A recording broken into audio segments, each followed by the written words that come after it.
Hello YouTube. Yeah, Assassinator 17 back again. Haven't made a video in a while. It's been a long time. I've been doing a lot of GCSE work. But I had a request from someone called CS Hacking to make a video on timers and message boxes. I found that a bit of an odd request because this is pretty simple stuff to be able to spam a message box using a timer. I mean, there are even other ways to do it, but this is, I thought, the simplest way to get it done. And so what you see here is a form I built. It's got a label in there with the text 0, and that's going to act as a loop counter, because on my side I don't want to have loads of message boxes coming up all over the place, because it will just get annoying. And down here you see the timer I've added, and yeah, that's found in, just a quick recap, that's found in this toolbox. It's right there. And here we see the settings for the timer. Here is where you can change the interval for it. The smaller the interval, the quicker the timer loops. At the moment that's at 100, and this goes in milliseconds, and 100 is 1/10 of a second, as there are 1000 milliseconds in a second. I think I got that right, yeah. But so if you want to reduce that number, you can go ahead, but I think I'm fine for that now, just for demonstrational purposes. Viewing the code on the form, double click, oh damn, I've still got the timer cursor up. Double click one of the form items. I'm going to double click the timer, and you'll be taken to the form's coding page.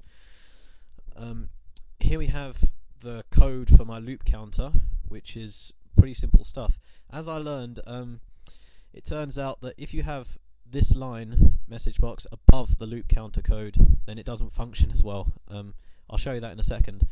But here we've got label1.text equals label1 plus 1. So every time the timer loops, it'll add 1 to the label. That'll only work if the label's got a number in it, not a word, because otherwise you'll get an error back. And then if, we've got an if statement here. If label1.text equals 10, then stop the timer. And then at the bottom of the timer's event, we've got our message box. That's just a simple message box.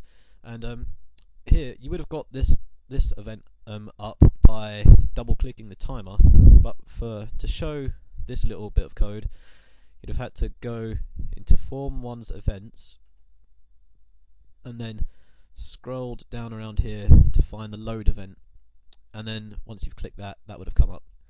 And in our load event we have timer1.start, because otherwise the timer won't start. We need an event to start the timer, and the form load event happens, is exactly what it says. It happens when the form loads.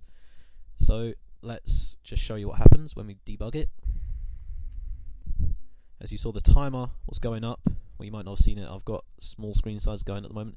And then over here we have 10 message boxes, all saying the same thing. So that's how you spam a message box.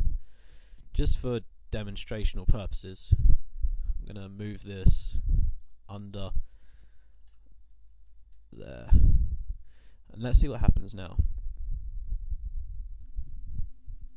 You can see here, that's definitely not 10. That is just a lot of them. I mean, as you can see, the label went up to 10, but for some reason these carried on going, and we have a lot more.